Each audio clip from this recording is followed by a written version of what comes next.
Viewer contributions make local programming possible on WNIN. Become a member of WNIN with your contribution so we can continue to make this programming available. Visit WNIN.org and click on the donate button.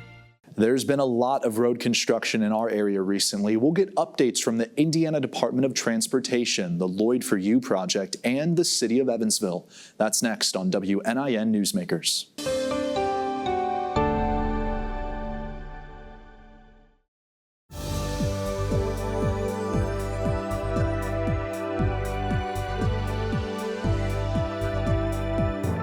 Welcome to WNIN Newsmakers. I'm Noah Alatza, Chief Communications Officer at the University of Evansville. Here to talk about all of the state construction in the southwestern corner of Indiana is Gary Bryan. He's the Public Relations Director for the Southwest District of the Indiana Department of Transportation. Thanks so much for being with us here today, Gary. We appreciate it. Glad to be here. So first and foremost, I wanted to talk to you about something we've been talking about for years, right? This Bossy pedestrian bridge. The community has asked for it as a way to create a safer way for students to cross along Highway 41. So now that it's in place, we still don't know when it's going to open. Can you shed some light on a potential opening date for that? This looks to be opening up this Friday to pedestrian traffic. It'll be kind of a partial opening. We're still doing work out there. As it opens, we'll have basically a gravel walkway between the sidewalks and the pedestrian bridge. But yeah, it's actually going to be opening up the end of this week. We're really excited. We're going to get it open while we do some of those finishing touches. We still have to do some painting and do some of the kind of cleaning up and everything. But yeah, we're really excited to get this pedestrian bridge open. As you said, it's been something that's been in the works for years. It's been something that the community has really been vocal about. So yeah, we're really excited. Folks can expect to see work going on out there still. We're planning a groundbreaking once it gets all officially wrapped up in the spring. And then of course we have the intersection improvement project that's going on out there as well. That portion of the project's still going to be going on till probably the beginning of next construction season. Gary, you mentioned there's still a couple of finishing touches that need to be completed. Can we expect perhaps any additional lane restrictions in the future going forward in that area? So, if we do, it's going to be kind of the here and there, right?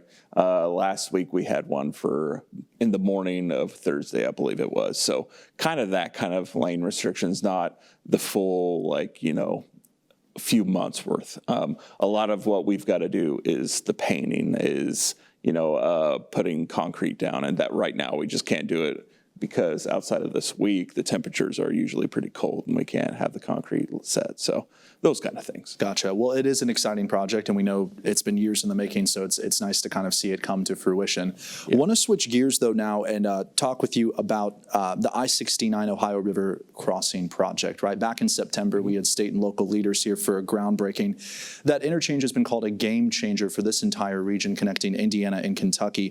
Just wanted to check in on the progress for the I-69 bridge connection there that will connect ultimately the Indiana to Kentucky. Are there any updates that you could share? Yeah, so that project's coming along. It's pretty well in the infancy right now. We're building the bridge to the bridge, if you will. So it's phase 3. So basically we have to, on the Indiana side, build a bridge out to where the actual bridge will be built so that there's access, so that the crews can get to where they need to build phase 2, which is the bridge in the Kentucky side.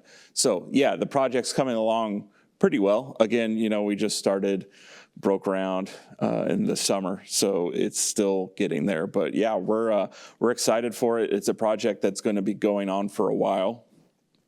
And we had the finish line project near Indianapolis. So once this project's done, yeah, 69's all the way from Evansville all the way up through Fort Wayne. I mean, it'll be really exciting.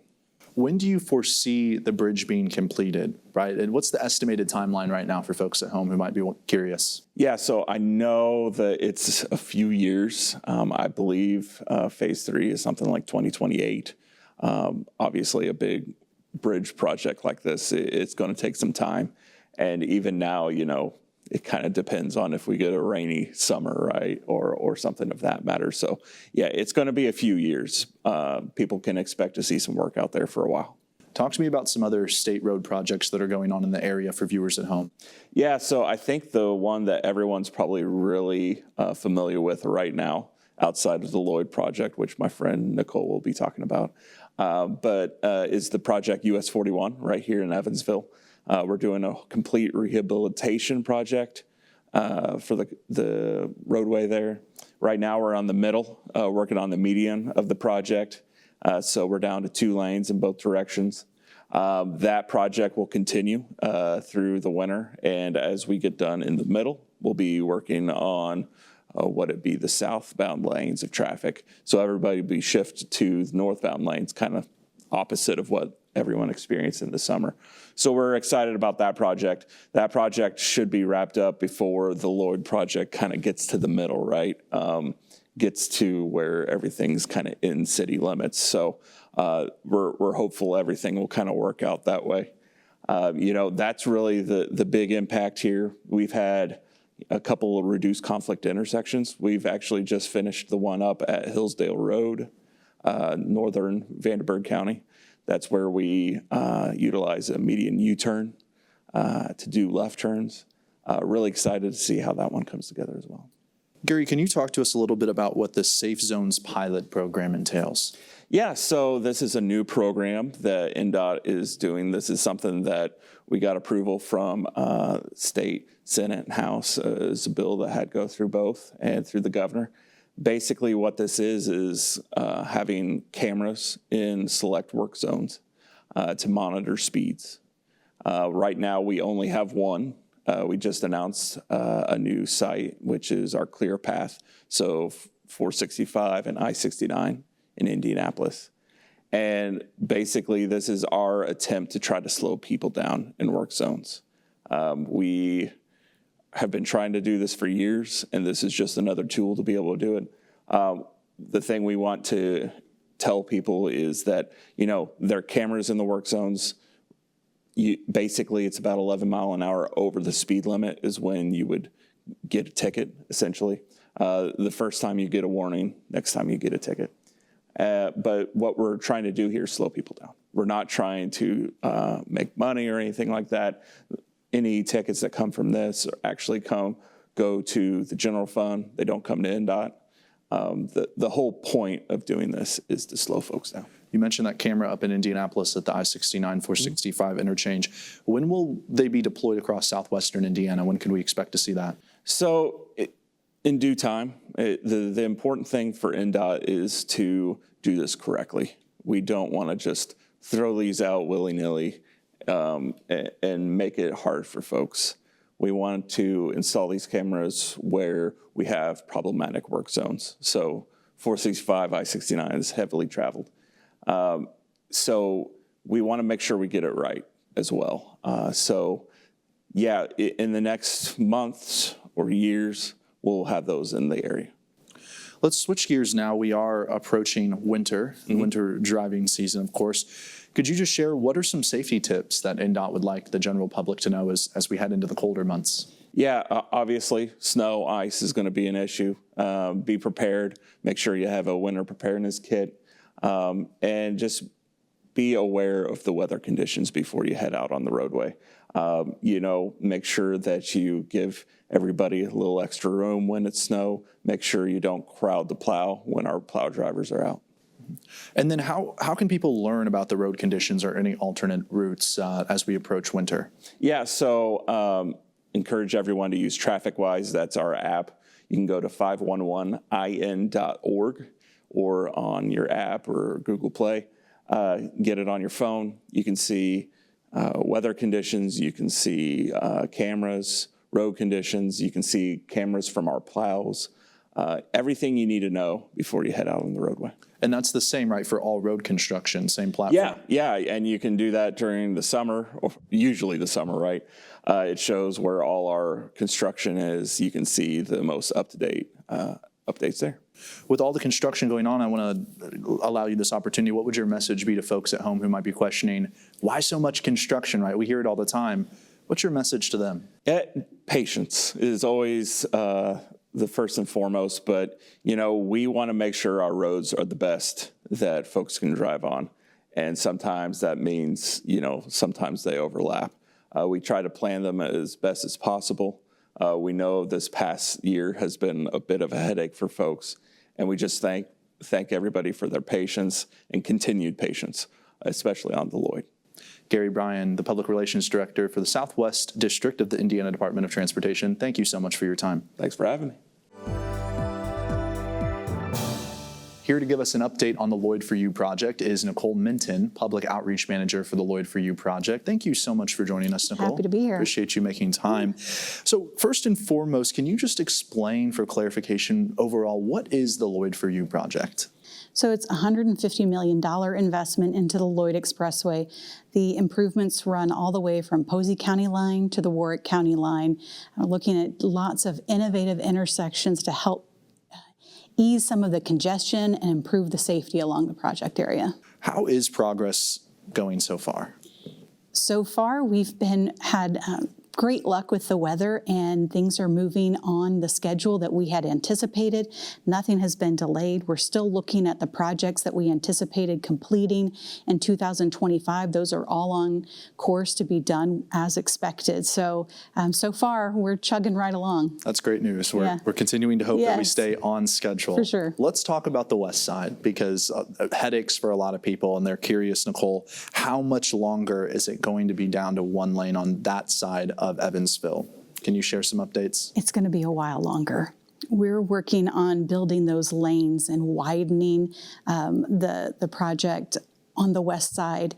We're building the bridges on what would be the northern side of the facility right now, and that's why you have all the traffic over on the southern side. We'll stay in that pattern for quite a while in 2025. So as things are right now is how they'll stay for a while all of that construction happens on the other side. Then later in 2025, we'll move all of the traffic over onto that new side, and we'll start construction on the other side. So this pattern is going to remain. One of the good things that's happening, though, is that a lot of that utility work to move things into the place where they needed to be, people are like, why does that need to happen? Well, we need to move those things out because we are adding capacity and we don't want to build over the top of them. That's been impacting a lot of the side streets. And so when you have access issues on your side streets that connect into the Lloyd and then reduced capacity on the Lloyd, it creates a big headache. Most of that work is wrapping up. So the transportation pattern that we're in right now and traveling on the west side is what we'll see for a while, but those side street conditions are going to improve. What's your message for folks that are commuting then on the west side of Evansville right now? What do you tell them in terms of safety precautions if they are out and about? Number one is to pay attention to the construction speed limit.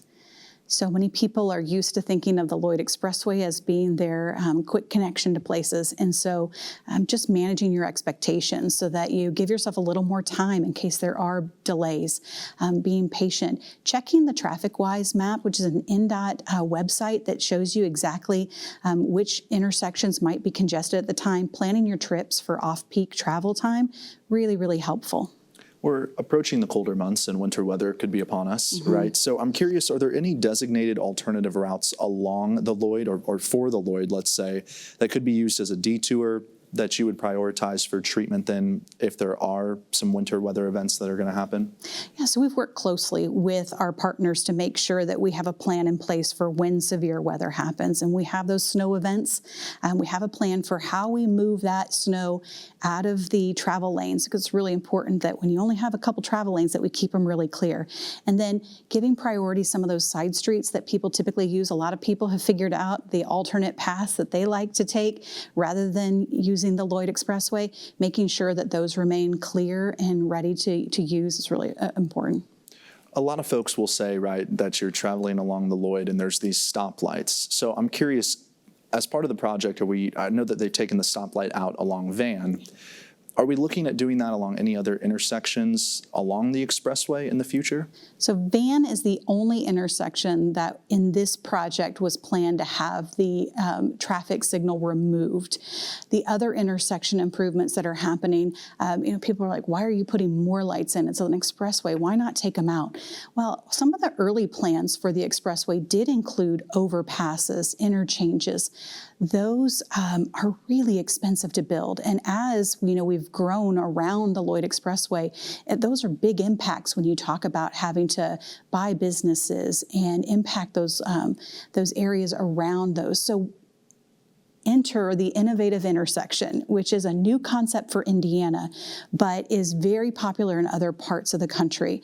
We had the first one open in Indianapolis, and now the second one out at Epworth Road, and they're working really well. They have a much smaller footprint, so they don't impact the surrounding area, a much lower price tag, and they're safe. They're safer and more efficient. So including displaced left turns at intersections is a good solution to provide that efficiency that you'd like to get. We'd all like to not have to touch the brake pedal on the Lloyd Expressway, right? But when you're looking at, safety improvements, being able to find a solution that works at a lower price tag means that money can be directed to other safety projects and keeping people safe in other ways. So what can people expect to see next then as this project continues to progress? So we're excited that in 2025, more than likely, we're going to see the work at Stockwell wrap up, and we will have that intersection open and operating. It's going to be really exciting to have the signal out at Van and that Stockwell interchange open. The Epworth intersection with a displaced left turn has been working really well. We're so excited to see that people who were maybe apprehensive at first have told us, okay, it wasn't as bad as I thought it was going to be. And the folks that work out at Gateway telling us, how much easier it is getting in and out of the campus there. So when that opens at Stockwell, we'll see greater efficiency through that area. And that also means that the team that is working at Stockwell and Van right now will move over to Burkhart and Cross Point, and we'll begin construction on the Burkhart and Cross Point intersections. We'll be prepared for more travel restrictions as we send people through the construction areas there, but that will also lead to displaced left turns at those intersections and much better efficiency and safety. And we know Burkhart and the Lloyd, a very active intersection, right? I'm curious too, Nicole, why do you think that this project is so important? And do you have any concerns as they get into some of those more busy roadways? Yeah. So if you look at the conditions right now with holiday shopping, those intersections are really, really congested. This project is going to help alleviate a lot of that because you have so often people who are making left turns off of the Lloyd and onto Burkhart or Cross Point. And so having those opportunities to improve those intersections and provide better efficiency is really exciting. So where can people get information then about the Lloyd For You project? If I'm looking for the latest updates, when this road's going to be closed, that road's going to be closed, where can I go? LloydForYou.com. Please go and sign up for email alerts, text alerts. These are the things that are going to tell you when changes are happening so you can plan your day and your commute and not be surprised by what's happening on the Lloyd. For people out there that are frustrated, they're concerned, they're annoyed, whatever term you want to use, what do you tell them about this project? What's your closing message to them? We're going to suffer through some growing pains for a while. This is a big investment in our community. And if we can all play a little part in being patient and working through this time when it is frustrating and it is challenging, to know that we're going to end up with a facility that works with connected lights, that gets people up and down the Lloyd more efficiently, just work with us. We're getting there. And if everything goes as planned, what year can we see all of this come to fruition? If everything's on schedule, what year? We'll get little nuggets of improvements as we go, and we're going to get some wins and exciting things when intersections open, but altogether we're done 2028. 2028. Okay. Yeah. Time's ticking. I is. know a lot of people are excited for that. Yeah. All right. Nicole Minton, Public Outreach Manager for the Lloyd For You project. Thank you so much for making time. Thanks for having me. Here to give us some updates on road work in the city of Evansville is the city's engineer, Michael Lebitsky. Ike, thank you so much for making time. We appreciate it. Nice to be here. First, wanted to start with, we've heard a lot about these state projects going on in the area. How does that impact any city projects that we're seeing? Well, I mean, for the state work, we knew it was coming for a couple of years. We have already been actively paving roads that we think the public is going to bail onto when they leave the Lloyd Expressway because of the construction. So there's been several roadways going all the way back to Broadway, probably several handful of years ago, to Claremont, to Barker, to Outer Lincoln. All those roads have recently been paved, kind of in preparation for this day, because we knew once the state started working on the Lloyd and those cars were on our local roads, we wouldn't be able to maintain those roads during this time period.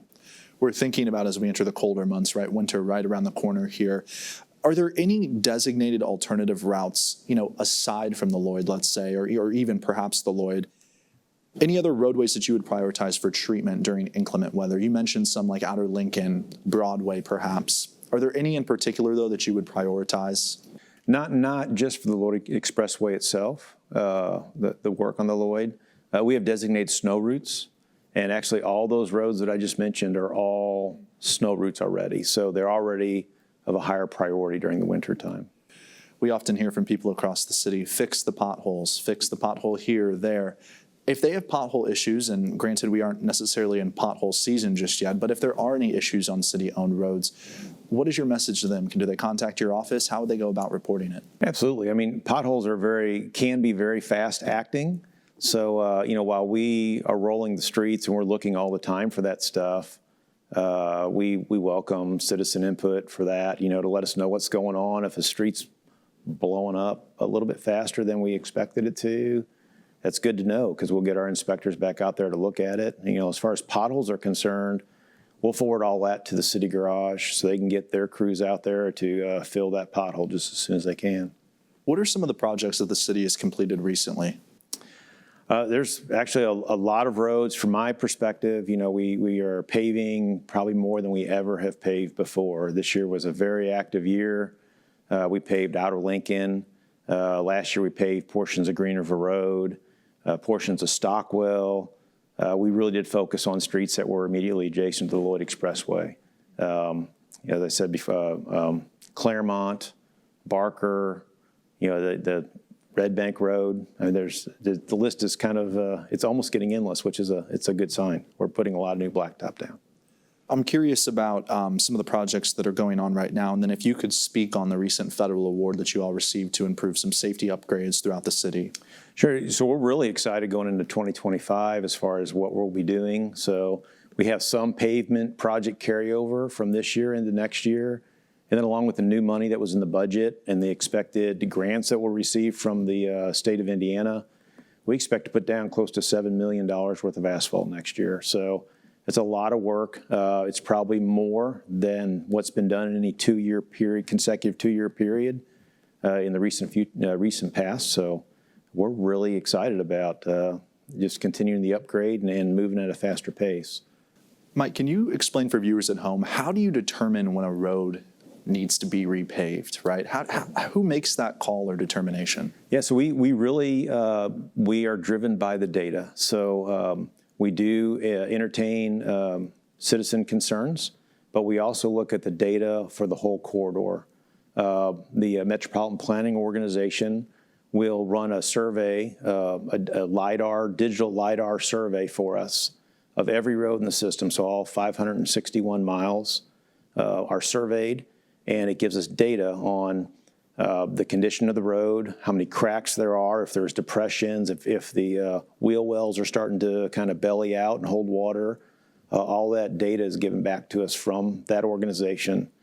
And then from there, we take all of that information just segment by segment, and we look for streets that have multiple segments that need to be addressed. So there is an economy of scale we have to be aware of. So we can't just go pave a half block here and a half block there, because our cost to do asphalt work would just go sky high. So we look for corridors that maybe have an aggregate need, and then we'll pave those sections just as they literally come to the top as the data tells us. You mentioned that. So there's this ranking system then essentially that you can determine that this road is in a state of disrepair, right? And it ultimately really needs to get finished. Can you speak on that? Yeah, and that's exactly what we do. And then we pair that with the speed limit of the road, and then how many cars travel that road on a daily basis, because we do recognize that our our most heavily traveled, highest speed roads are the ones that carry the most risk to health and safety. So we use that data and we couple it with the conditions of how it's driven, and then we make our final decisions. That's interesting and something a lot of people don't often think about or can see, certainly behind the scenes of how you make those calls. I'm curious now on the 2025 city budget, it allocated more funds to road projects. Looking at some of the road improvement projects that we should expect next year, I know that you already mentioned some of them. Are there any big projects though that are in the pike for 2025? Some of the bigger roads. So what we're starting to do in 2025 is to prepare for the INDOT projects that we expect on the horizon. So INDOT is looking at intersection improvements up 41. So we'll be paving roads like Hitch Peters, which runs parallel to 41. We'll be paving St. George in North Kentucky, which should expect a little heavier traffic flow from the work that may be done in the future along 41. And then also looking at other major roads on how to get in and out of the city, like West Mill Road, from the city limit all the way over to First Avenue. Safety projects like North Bakey from the entrance of the park all the way up to Morgan Avenue. We'll be adding some safety features in there for pedestrian crossing and some for cyclists as well that are maybe coming in and out of the park. And then other streets, downtown, we're going to pave Court Street. We'll be looking at continuing some streets we've been paving, like Garvin coming from Deloitte headed north, and just other roads like that. How's Bob Jones Way coming along by the Stone Family Center for Health Sciences? It's reopened and it's ready to travel again. So that's been that subgrade has been rebuilt and the bricks have been reset, and it's taking traffic again. Excellent. So how can people learn more about any of these current or upcoming projects? Is there a way? Is there a website, social media? Is there anything people can go to find that information? Yeah, in the very near future there will be. We're in the process of rebuilding the city engineer's website, which should have an interactive map of what's being constructed through the office, where it is, who the project manager is, who the contact person is. So if there's any specific questions or in addition to that, through the safety board, we have road closures that we continually post, that the safety board posts, just so folks have the easiest way possible, to find their way around town. Absolutely. Well, Mike Libitsky, the city engineer, always a pleasure to see you. Thank you so much for making time. Thank you. Thanks to our guest for joining us to learn more about all of those local road projects. Newsmakers is off until the new year, but we hope that you'll have a great holiday season. I'm Noah Alatza, Chief Communications Officer at the University of Evansville. Thanks for watching WNIN Newsmakers.